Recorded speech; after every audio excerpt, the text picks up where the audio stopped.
नमस्कार। मध्य प्रदेश सरकार की एक बहुत ही महत्वपूर्ण कैबिनेट की बैठक मंगलवार 13 जनवरी को संपन्न हुई है और कैबिनेट की बैठक में कई बड़े प्रस्तावों को लेकर मुहर लगाई गई है। तो क्या कुछ प्रस्तावों पर चर्चा हुई है, किन प्रस्तावों पर मुहर लगी है, कर्मचारी वर्ग को, किसानों को क्या कुछ इस कैबिनेट की बैठक से मध्य प्रदेश सरकार के जो मुख्यमंत्री हैं डॉक्टर मोहन यादव जी के द्वारा सौगात दी गई है, इसके बारे में पूरी जानकारी आपको इस वीडियो के माध्यम से बताऊंगा। जानकारी बताने से पहले आपसे निवेदन है कि अगर पहली बार आप इस चैनल पर आए हैं तो चैनल को सब्सक्राइब जरूर करें, बेल आइकन को प्रेस कर लें, जिससे आपको कर्मचारियों से संबंधित पल पल की अपडेट लगातार इस चैनल के माध्यम से मिलती रहे। तो साथियों, कल 13 जनवरी 2026 दिन मंगलवार को डॉक्टर मोहन यादव जी की अध्यक्षता में एक बहुत ही महत्वपूर्ण कैबिनेट की बैठक बुलाई गई थी। कैबिनेट की बैठक संपन्न हो गई है और इस कैबिनेट की बैठक में कई बड़े प्रस्तावों पर मुहर लग गई है। आपको बताना चाहूँगा कि डॉक्टर मोहन यादव जी के द्वारा कैबिनेट बैठक से पहले प्रदेश में शुरू किए गए समाधान अभियान पर बात की गई। इसके तहत 16 विभागों की 91 हितग्राही मूलक योजनाओं के पात्र हितग्राहियों को घर घर जाकर जोड़ा जाएगा। सीएम ने कहा कि अभियान का पहला चरण 12 जनवरी से शुरू किया गया है, जो 16 फरवरी तक जारी रहेगा, लेकिन संपूर्ण अभियान 31 मार्च तक चलाया जाएगा।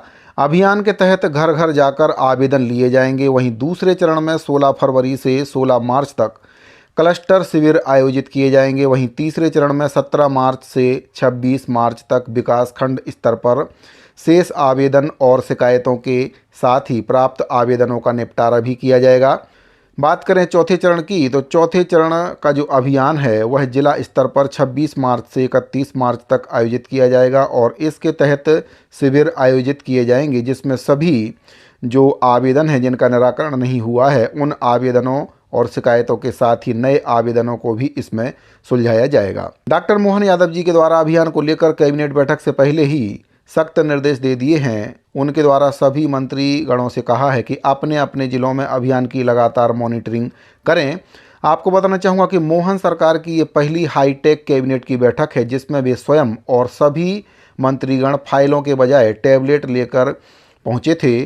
सभी ने अपने प्रस्ताव टैबलेट पर देखकर ही प्रेजेंट किए और सीएम ने भी टैबलेट देखकर ही उनके प्रस्ताव पर चर्चा की। आपको बताना चाहूँगा कि सीएम डॉक्टर मोहन यादव जी की पहल पर मध्य प्रदेश में ई कैबिनेट की प्रक्रिया शुरू करने के उद्देश्य से मंत्रीगणों को टैबलेट दिए गए थे। वहीं पर मंत्री परिषद के समक्ष ई टैबलेट एप्लीकेशन का प्रेजेंटेशन किया गया था। सीएम ने उस समय कहा था कि ई कैबिनेट की पहल ई गवर्नेंस को बढ़ावा देने के लिए शुरू की गई है और ये पेपरलेस प्रक्रिया है जिससे कि पारदर्शिता सुनिश्चित की जा सके। वहीं पर परिवहन टैक्स में छूट का जो प्रस्ताव है वह भी कैबिनेट की बैठक में मंजूर हो गया है। परिवहन विभाग के प्रस्ताव पर ग्वालियर व्यापार मेला 2026 में ऑटोमोबाइल बेचने पर परिवहन टैक्स में 50% की छूट दिए जाने पर चर्चा हुई है और बाद में सर्वसम्मति से प्रस्ताव को मंजूरी दे दी गई है। स्पेस टेक नीति 2026 के माध्यम से राज्य सरकार का उद्देश्य space technology, satellite data, drone, geospatial application startups को बढ़ावा देना और प्रोत्साहन देना है। इसके जरिए रिसर्च, इनोवेशन और निजी निवेश को आकर्षित करने के साथ ही युवाओं के लिए रोजगार के लिए अवसर सृजित करना है। एमपी कैबिनेट बैठक में जिन 3 परियोजनाओं को मंजूरी दी गई है उसमें राज्य में नवकरणीय ऊर्जा उत्पादन को स्थायित्व के साथ ही पीक डिमांड के समय निर्बाध रूप से बिजली आपूर्ति सुनिश्चित करने का लक्ष्य रखा गया है। एमपी कैबिनेट की बैठक में जिन 3 परियोजनाओं को मंजूरी दी गई है उसमें राज्य में नवकरणीय ऊर्जा उत्पादन को स्थायित्व के साथ ही पीक डिमांड के समय निर्बाध रूप से बिजली आपूर्ति सुनिश्चित करने का लक्ष्य रखा गया है। जिन 3 परियोजनाओं को इसमें शामिल किया गया है इसमें पहला है सोलर सह 4 घंटे की 300 मेगावाट विद्युत प्रदाय स्टोरेज परियोजना। दूसरी है सोलर सह 6 घंटे की 300 मेगावाट विद्युत प्रदाय स्टोरेज परियोजना। तीसरी है 24 घंटे 200 मेगावाट सोलर सह स्टोरेज परियोजना। तो ये 3 परियोजनाएं इसमें शामिल की गई हैं। इसके साथ ही जो मध्य प्रदेश के शिक्षक संवर्ग हैं उनको भी बड़ी राहत कैबिनेट की बैठक में दी गई है। शैक्षणिक संवर्ग के शिक्षकों के लिए चतुर्थ श्रेणी क्रमोन्नति वेतनमान योजना लागू करने को लेकर कैबिनेट की बैठक में मंजूरी दे दी गई है। इसके तहत सहायक शिक्षक, उच्च श्रेणी शिक्षक और नए शैक्षणिक संवर्ग के शिक्षक शामिल होंगे और इस पर 322.34 करोड़ रुपए का अनुमानित व्यय आएगा। सरकार का यह फैसला मध्य प्रदेश के करीब 1.21 लाख से भी ज़्यादा शिक्षकों के लिए राहत भरा है। वहीं पर कैबिनेट बैठक में इंदौर के मध्य स्थित जामा मस्जिद क्षेत्र से जुड़े भूमि आवंटन के मुद्दे पर चर्चा की गई है। मध्य प्रदेश कैबिनेट बैठक में स्कूल शिक्षा विभाग के संदीपनी विद्यालय खोले जाने की योजना के दूसरे चरण को मंजूरी दे दी गई है। इसके तहत मध्य प्रदेश में कुल 200 नए संदीपनी विद्यालय खोले जाने हैं। इसमें करीब 3,660 करोड़ रुपए खर्च होंगे और पहले चरण में 275 जो स्कूल हैं उसको स्वीकृति मिली थी और हर स्कूल की स्थापना पर 17 से 18 करोड़ रुपए खर्च किए जाएंगे।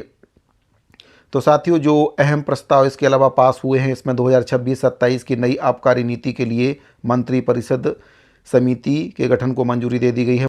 मध्य प्रदेश माल और सेवा कर अधिनियम 2017 के तहत जारी अधिसूचनाओं को मंजूरी मिली है। मोहनपुरा विस्तारीकरण सिंचाई परियोजना को प्रशासकीय मंजूरी मिल गई है। सुल्तानपुर उद्यान सिंचाई परियोजना को मंजूरी मिली है। खरनार गांव के 11,000 से ज़्यादा हेक्टेयर में सिंचाई होगी और 10,000 से ज़्यादा किसान परिवारों को लाभ मिलेगा। तो ये कुछ महत्वपूर्ण मुद्दे हैं जिन पर मध्य प्रदेश सरकार की कैबिनेट बैठक में मुहर लगा दी गई है। शिक्षकों को लेकर भी काफ़ी अहम जो फैसला है कैबिनेट की बैठक में लिया गया है। तो साथियों, उम्मीद करता हूं कि जो दी गई जानकारी है वह आपको पसंद आई होगी। अगर आपको जानकारी अच्छी लगी हो तो वीडियो को लाइक करें, अपने दूसरे साथियों को इस जानकारी को ज़्यादा से ज़्यादा शेयर करें। इस वीडियो फिलहाल इतना ही, मिलते हैं अगली वीडियो में। अभी के लिए दीजिए इजाज़त। धन्यवाद।